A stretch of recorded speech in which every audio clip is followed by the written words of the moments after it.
Bato, bato, bato sa langit. Ang matama ay huwag magalit.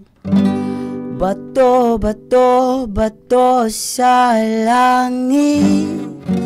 Ang matamaan ay huwag masyadong halata. Opo, nandyan po pa kayo sa loob ng malaking bahay at malawak na bakuran.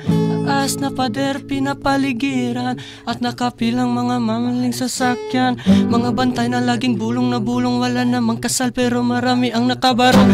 Lumakas man ang ulan na walang butas ang bubong, mga plato at kutsara na hindi kilala ang totoo. At ang kanin ng sipot ni nagatas na nasa kahon. At kahit na inipas ko sa lamesa ay may hamon. Sarap sigurong maniraan sa bahay na ganyan. Sa iba nila ay dito mo rin matatagpuan ang taong namamay-ari ng isang upuan. Kung may pagkakataon ay pinag-aagawan, kaya naman di niya pinagkakawalan. Kung makikita ko lamang sa aking sigawan. Tayo po na nakaupo, Tayo po na nakaupo, kanyo namang tumayo.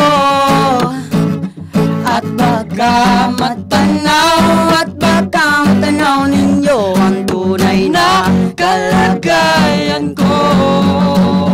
Yes mama, walang galang na po sa taong nakaupo. Alam niyo bang pantakal ng bigas namin ay dipon? Ang dingding ng bahay namin ay pinatapit-taping yeros. Gabi ay sobrang init na tumutunaw ng yelo na di kayang bilihin upang ilagay sa inom. Pinakulong tubig sa lumang kakuring uling-uling. Gamit lang ang panggatong na inanod lamang sa estero. Nagsisilbing kusina sa bahay aming banyo. Ang aking inanamay kayaman na ay sa kaldero. Nagagamit lang pag ang aking ama ay sumiswelo. Pero kulang ng kulang pa rin ulam at tuyot asin. Ang 50 pesos ay paghapong pagkakasyahin. Di ko alam kung talagang maraming ara. Mataas lang ang bago nung nagbubulak-bulagan naman po kayo. Kahit sa dami ng pera nyo, walang doktor na makapagpapalino ng mata nyo. Kaya Huwag kang masyadong halata.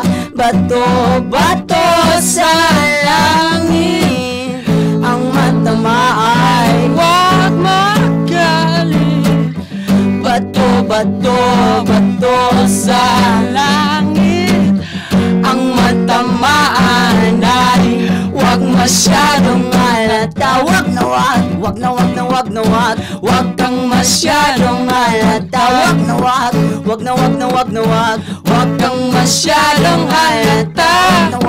Huwag na huwag na huwag na huwag. Huwag kang masyadong halata. Huwag kang masyadong halata.